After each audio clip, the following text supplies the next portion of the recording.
इस 2 नंबर की बात में उस कवि ने बहुत ही अच्छी कल्पना की। किस प्रकार से कि भगत की शक्ति देखण चले अर्जुन कृष्ण मुरारी, भगत द्वारा पहुंच गया वो रूप धारत पधारी, भूखा शेर हमारा राजा न्यू बोला बनवारी, अपने हाथ से लड़का चीरा लेके हाथ कटारी। ऐसा क्यों? बताते हैं कि हमारे भारत देश में राजा मोर ध्वज बहुत बड़े दानवीर राजा हुए। उसका पहला कर्म धर्म था किसी भी संत महात्मा को भोजन करवाना। एक दिन भगवान श्री कृष्ण और अर्जुन दोनों उसकी परीक्षा लेने के लिए माया रूपी शेर लेके आते हैं और अलग जगाते हैं।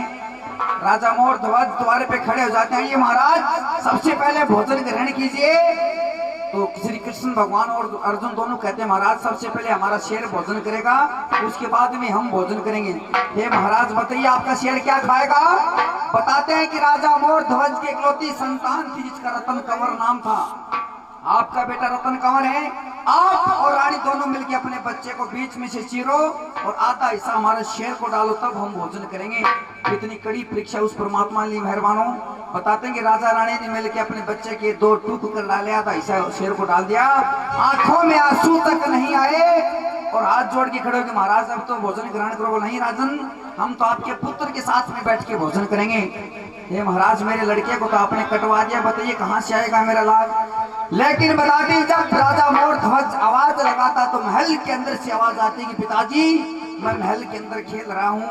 तब दोनों हाथ जोड़ के खड़े कि महाराज इस कलयुग में दोबारा किसी भगत की परीक्षा मत लेना, वरना भक्ति में भंग पड़ जाएगा। ऐसे संत महात्मा हमारे भारत देश में मेहमानों। 3 नंबर में कलयुग में बड़े बुजुर्ग बताते हैं कि कलयुग, सतयुग, द्वापर युग और त्रेता युग। त्रेता युग भगवान श्री रामचंद्र का से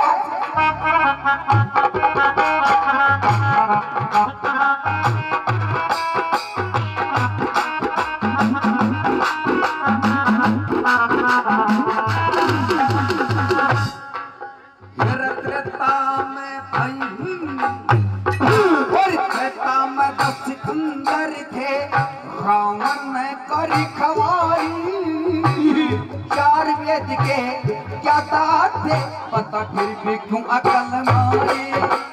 4 वेद के क्या थे फिर भी क्यों अकल मारी। कलाई सर चढ़ी दुष्ट के हरे राम की नारी, भारी युद्ध होया लंका में लोगों सेना खपकी सारी। भारी युद्ध हुआ सेना में सारी अपने किए का भड़कागे, अपने किए का भड़कागे, मरने वाले मर गए हो।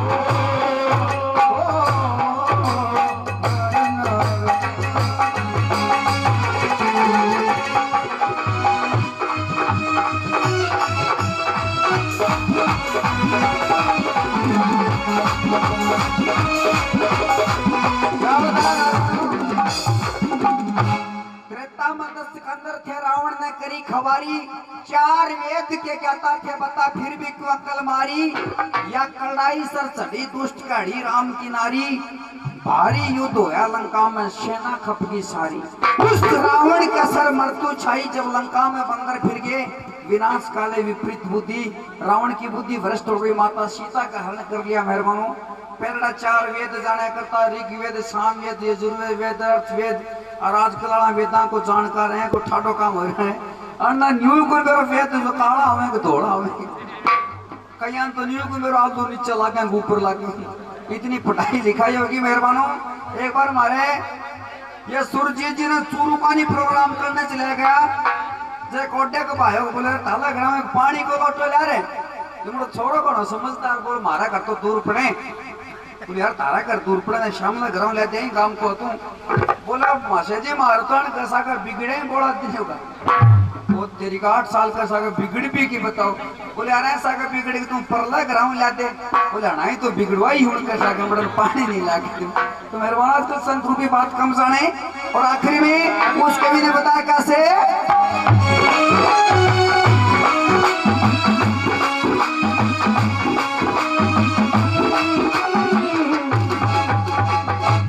छोटा सा भगत और हुआ हमारे भारत देश में, जो कि एक मौसी के बोल के ऊपर राजपाट त्याग दिया। कौन था बताते हैं? बाल हट, राज हट, जोग हट, तिरिया हट। ये हट बताए कि मेहरबानों उस मौसी के ऊपर बोल के ऊपर सब कुछ त्याग के भगवान में लीन होगा। कैसे? ये मौसी जी का, ये मौसी जी का बोल लगा था पूर्व भक्ति के तन में, राजपाट का त्याग करके जा बैठा था। राजपाट का त्याग करके जा बैठा वो नारद जी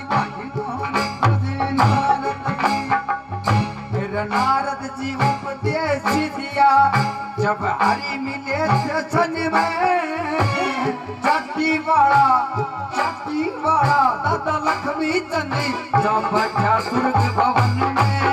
अरे जाति वाला लक्ष्मी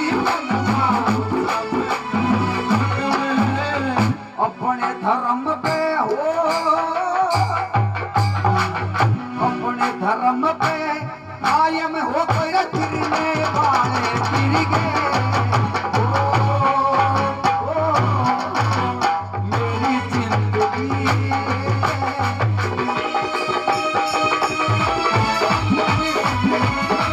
Oh